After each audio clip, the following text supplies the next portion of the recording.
नसीराबाद के भटियाणी गांव में 65 वर्षीय बुजुर्ग महिला की हत्या के मामले में पुलिस ने बड़ा खुलासा किया है। बुजुर्ग महिला की हत्या उनके पड़ोस में रहने वाली 20 वर्षीय युवती ने गला रेत कर की थी। पुलिस अधीक्षक वंदिता राणा ने मामले का खुलासा करते हुए बताया कि 1 मार्च को नसीराबाद सदर थाना क्षेत्र में भटियाणी गांव में 65 वर्षीय कमला जाट की उसके घर में ही दिनदहाड़े बेरहमी से हत्या कर दी गई थी। इस घटना से पूरे गांव में दहशत थी। शुरुआत में स्थानीय लोग गांव में आने वाले फेरी वालों पर संदेह जता रहे थे। उन्होंने बताया कि प्रकरण में गहनता से जांच की गई। मौके पर एफएसएल डॉग स्क्वायड और एमओबी टीमों ने साक्ष्य जुटाए। घटनास्थल के पड़ोस में सभी घरों में पूछताछ की। पूरे क्षेत्र में 500 से अधिक सीसीटीवी कैमरे खंगाले गए। पुलिस ने डोर टू डोर सर्वे कर मृतका के पड़ोस में रहने वाली 20 वर्षीय संजू प्रजापत से पूछताछ की। प्रारंभिक पूछताछ में पुलिस को उस पर शक हुआ। आरोपी संजू प्रजापत के हाथ पर चोट और खरोंच के निशान थे। उसके बारे में वह कुछ नहीं बता पाए। इस पर पुलिस ने सख्ती से पूछा तो युवती ने बुजुर्ग महिला की हत्या करना स्वीकार कर लिया। पुलिस अधीक्षक वंदिता राणा ने बताया कि आरोपी संजू प्रजापत अपने माता पिता के साथ मृतका के पड़ोस में रहती है। खेती और पशुपालन से परिवार का गुजारा होता है। उन्होंने बताया कि युवती के पास मोबाइल और अन्य चीजों के शौक को पूरा करने के लिए पैसे नहीं थे। घर की आर्थिक स्थिति भी कमजोर थी। ऐसे में उसने पड़ोसी बुजुर्ग महिला कमला को लूटने के इरादे से चाकू व कैंची से वार कर उसकी हत्या कर दी और कानों के टॉप्स उतार लिए। वारदात के समय बुजुर्ग महिला घर पर अकेली थी। उसकी बहू और बेटा खेत पर काम करने के लिए गए थे। पुलिस ने हत्या में काम में लिए चाकू और कैंची बरामद कर लिए। साथ ही युवती को हिरासत में लेकर अनुसंधान किया जा रहा है।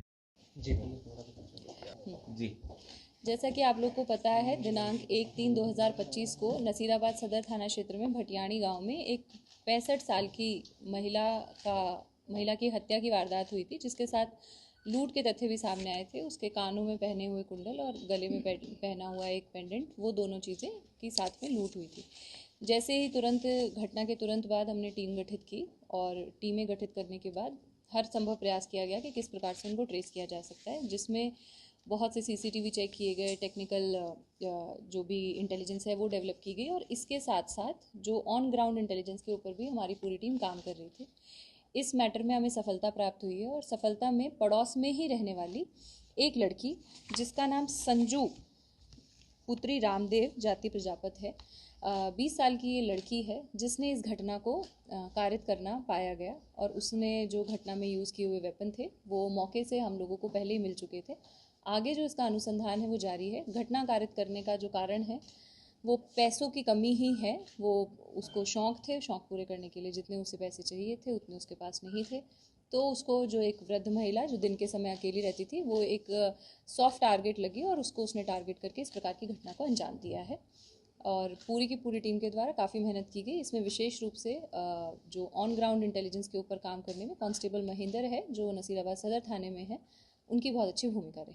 क्या ये वही लड़की है जिसने पहले देखा था महिला को, कभी ये इस तरह से मर्डर हुआ? नहीं, वो लड़की नहीं है, वो एक छोटी उम्र की बच्ची थी। ये दूसरी लड़की है। नहीं, रिलेशन में नहीं लगते, ये अलग अलग जाति के हैं, लेकिन पड़ोसी हैं, आमने सामने ही घर है। पैसे भी घर में रखे थे, केवल ज्वेलरी लूटना था या पैसे भी? नहीं, उसको पैसों का ही था मंशा। वो 20 साल की लड़की है, कोई हार्ड एंड क्रिमिनल नहीं है, तो उसे संभवतः उसे समझ नहीं आया होगा कि ये भी एक तरीका हो सकता है, अलमारी में से भी पैसे निकाले जा सकते हैं। बाकी उसके अनुसंधान से और ज़्यादा क्लियर हो जाएगा, बट जो पर्पज़ रहा वो पर्पज़ जो है वो ग्रीड ही है, लालच के कारण और लूट की मंशा रखते हुए ये घटना कारित की गई है। नहीं, इसका अब तक पूरी वारदात में इसका अकेला ही होना पाया गया है। बाकी अनुसंधान अभी भी जारी है। 3 दिन का पीसी लिया गया है। लड़की से डिटेल में जाके अनुसंधान की जाएगी और जो भी गहने गए हैं उनकी रिकवरी और अग्रिम जो भी अनुसंधान है वो सारी चीज़ें भी बाकी रहती हैं। नहीं, अब उससे अनुसंधान करके, जैसे मैंने बताया, 3 दिन का पीसी लिया गया है, अगले 2 दिन के अंदर क्लियर हो जाएगा।